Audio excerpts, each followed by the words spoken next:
দোস্ত, আল্লাহর নবী বলছে কিছু মানুষের দিল ওয়াল কালকুজ মিরবাদান, নবীজি বলছেন কিছু মানুষের দিল থাকে এরকম উল্টানো, এই যে এটা উল্টানো, মনে করেন এইটা উল্টানো হইলে এইবার এইটার উপরে যদি এখানে আটলান্টিক মহাসাগরের পানিও ঢালে এটা পুড়বে না, পুড়বে? এটা কেন পুড়বে না?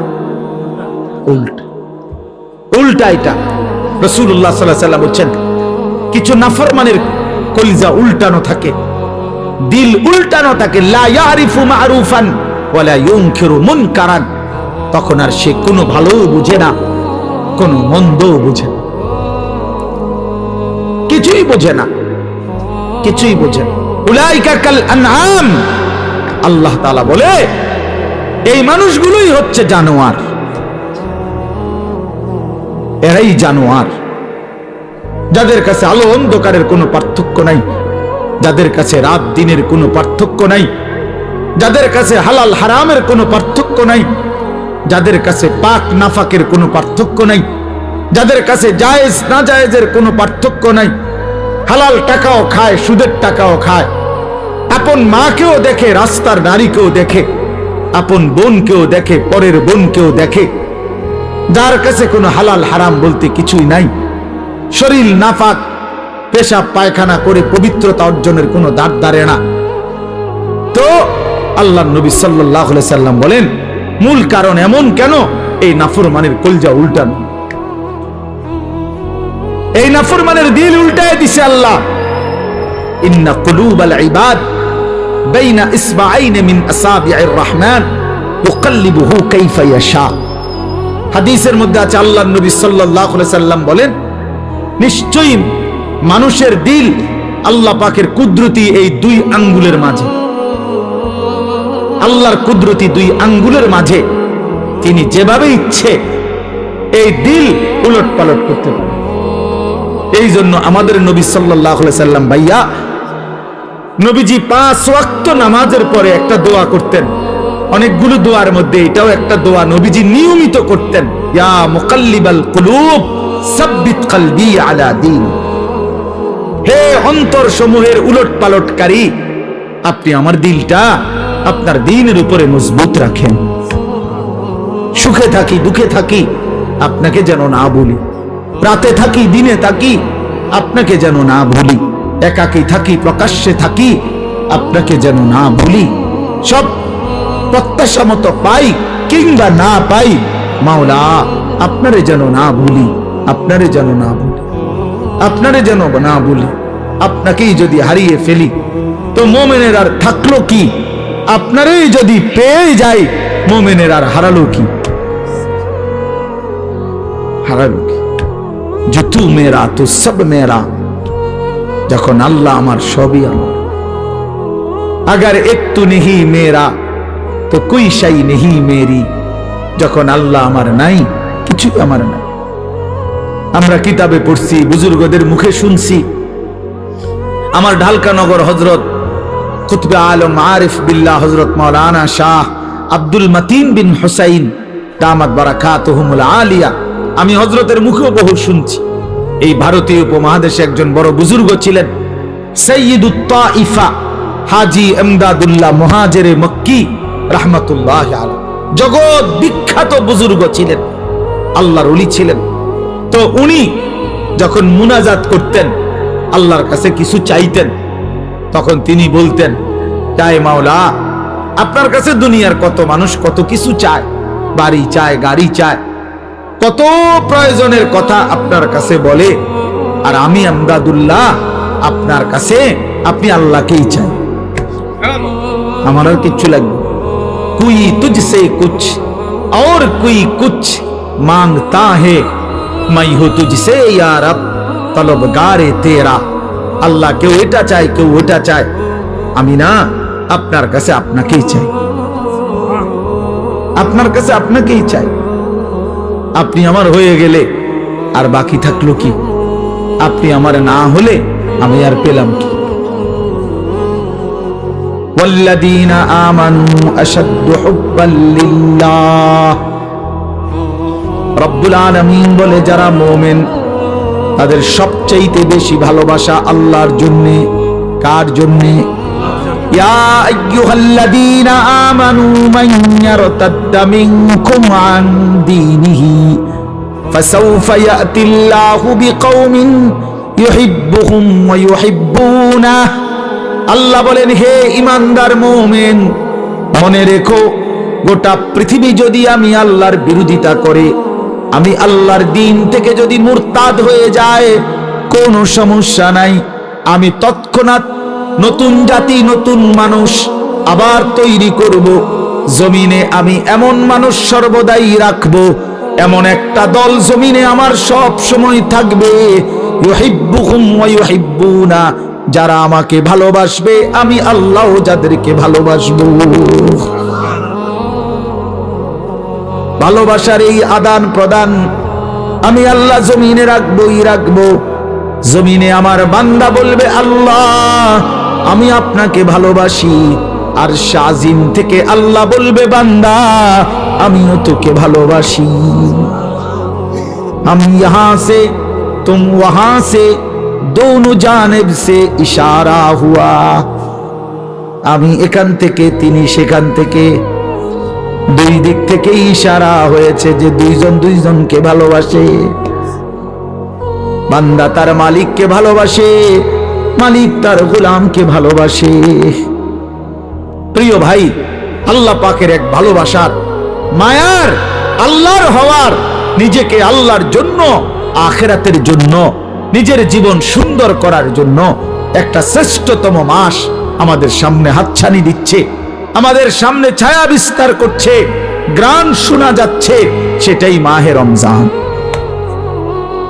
মাহে রমজান এতটা প্রিয় মাস, আল্লাহ নিজে যেই মাসের নাম আল্লাহ পাক নিজে উল্লেখ করছে, শাহরু রমাদান, এই যে রমজান মাস।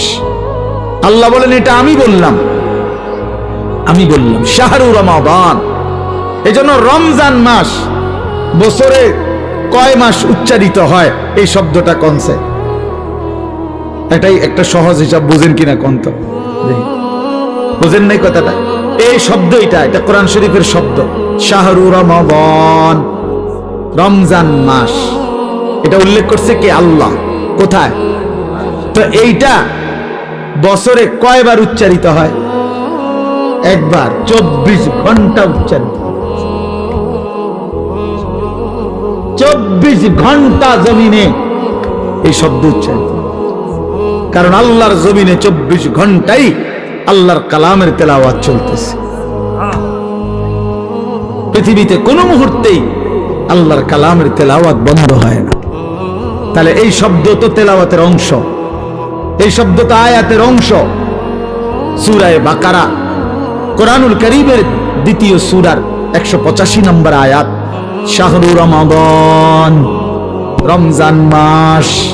কোন মাস উল্লেখ করেছেন আল্লাহ?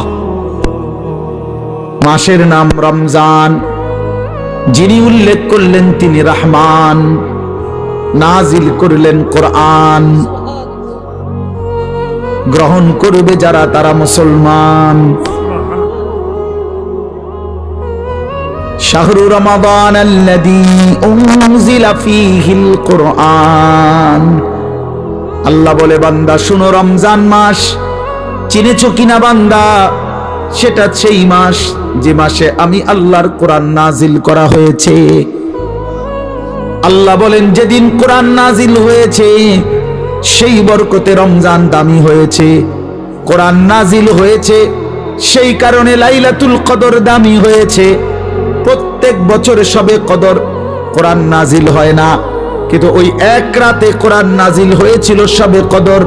ফলে অনন্তকালের জন্য ওই রাত যতবারই ফিরে আসে ততবারই দামি হয়। ওই এক বছরই শুধু রমজানে কোরআন নাজিল হয়েছিল। এখন তো আর কোরআন নাজিল হয় না, নবীজি তো নাই, কিন্তু ওই এক মাস কোরআন নাজিল হয়েছে যেই মাসে, সেটা যতবার ফিরে ফিরে আসবে ততবারই দামি হতে থাকবে। শাহরু রমাদান, ওই দেখেন ওই অপদার্থ, এই হাইওয়ান দেখছেন, এই যে এতক্ষণ খুঁজে পাইছেন না তো, এখন দেখেন এই হাইওয়ান কাহাকে বলে? এই দেখেন, এত নির্লজ্জ কিছু ছেলে আছে, এত অসভ্য, এত শক্ত অসভ্য এগুলো।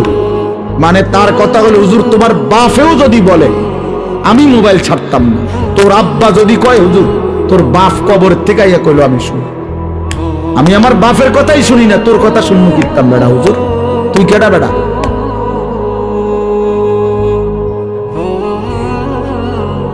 এইসা জানোয়ার, এইসা জিন্দেগি। সিদ্ধান্ত এটা, মানে পৃথিবীতে প্রয়োজনে মরে যাব, হাত পাও খুললেও যদি রাখা দেয় তারপরও মোবাইল ছাড়বো না। প্রয়োজনে বাপ ছেড়ে দেবো, প্রয়োজনে মা ছেড়ে দেব, প্রয়োজনে ধর্ম ছেড়ে দেব, প্রয়োজনে আল্লাহ ছেড়ে দিলাম, প্রয়োজনে জাহান্নামকেই বুকে নিলাম, কিন্তু মোবাইল আমি ছাড়ব না।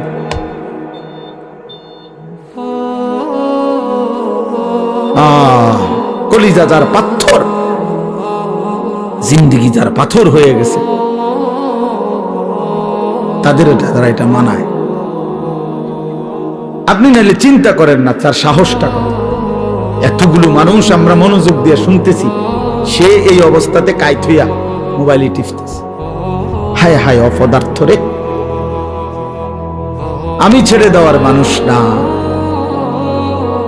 আমি ছেড়ে দই না মানুষ, এটা আমার সিদ্ধান্ত জিন্দেগি। যেদিন কইতে পারি, যেদিন কইতে পারি, মাগার বলে যাব সত্যভাবে, হিসাব আমার। যদি কোনোদিন আর বলতে না পারি, না পারলাম খালাস। আমি জনপ্রিয়তা দিয়া কি করবো? আমি কি ভোটে খারাইছি না তো? আমি কি আমার ভোটা, আমি ভোটার টোয়াই নেই, আমি জনপ্রিয়তা দিয়া করব কি? বুঝেন নাই আমার কথা? আমি তো ইলেকশনে খারাইছি না, আমার এই মানসিকতাও নাই, তো আর আমার সমস্যা কি? আমার শুধু বলে যাওয়া, আল্লাহর কথা ফেরি করা, ফেরি করা, বলতে থাকা, যেখানে সুযোগ হয়, যেটুকু সুযোগ হয় আল্লাহর কথা বলা বলা। কবি আরশ पर कभी फरश पर, कभी उनके दर कभी दर बदर, हमें आशिकी तेरा शुक्रिया, मैं कहां कहां से गुजर गया, कभी रास्तों में तन्हा, कभी हो गुरूद सहरा, मैं जुनू का हम सफर हो, मेरा कोई घर नहीं। আল্লাহর পথে যে ডাকে তার কোনো ঘর হয় না। এই উঠা নামা দূর, ওই বলল আমি সকাল 7টা বাজে আসছি সিলেট থেকে, 12টার দিকে উঠতেই আমার বিবিরে বললাম 1 কাপ চা, খালাস কই যাইতেছে জায়গা ওর বাড়ি, চলো ভাইয়া জিন্দেগি চলতে থাকে, বিশ্রাম হবে ইনশাআল্লাহ যেদিন কবরে পৌঁছবে সেদিন, আরাম হবে যেদিন জান্নাত হবে সেদিন। এজন্য ছেলেরা নষ্ট হলো কেন? কেন নষ্ট হয়ে গেল? তাহলে মাহে রমজান, আল্লাহ আমার কথা শেষ, আল্লাহ বলছে বান্দা এটা আমার মাস, রমাদানু শাহরুল্লাহ। নবীজি বলছে রমজান আল্লাহর মাস, রমজান আল্লাহর মাস, রমজান আল্লাহর মাস। প্রিয় বন্ধু, রমজান সামনে, আল্লাহ কোরআন নাজিল করেছেন, কোন এক রাত্রে নাজিল করছেন, অথচ অনন্তকালের জন্য ওই এক রাত যতবারই ফিরে আসে ততবারই দাম। কোন এক বছরে না রমজানে নাজিল হইছে, বুঝেন নাই কথাটা? প্রত্যেক বছরই কি রমজানে কোরআন নাজিল হয়? কিন্তু ওই কোন এক মাসে নাজিল হইছে, সেই 610 খ্রিস্টাব্দে নবী সাল্লাল্লাহু আলাইহি সাল্লামের বয়স যখন 40 তখন। কিন্তু এরপরে তো 1450 বছর চলে গেছে, 1450 বছর ধরে যতবার রমজান ফিরে ফিরে আসে ততবার কোরআন রমজানকে দামি বানায়। তাহলে কোরআন যদি রমজানকে দামি বানায়, কোরআন যদি শবে কদরকে দামি বানায়, কোরআন যদি হাফেজে কোরআনকে দামি বানায়, কোরআন তোমারও দামি বানাবে, রমজান তোমাকেও দামি বানাবে। তুমি কদর করো, তুমি কদর করো ভাইয়া।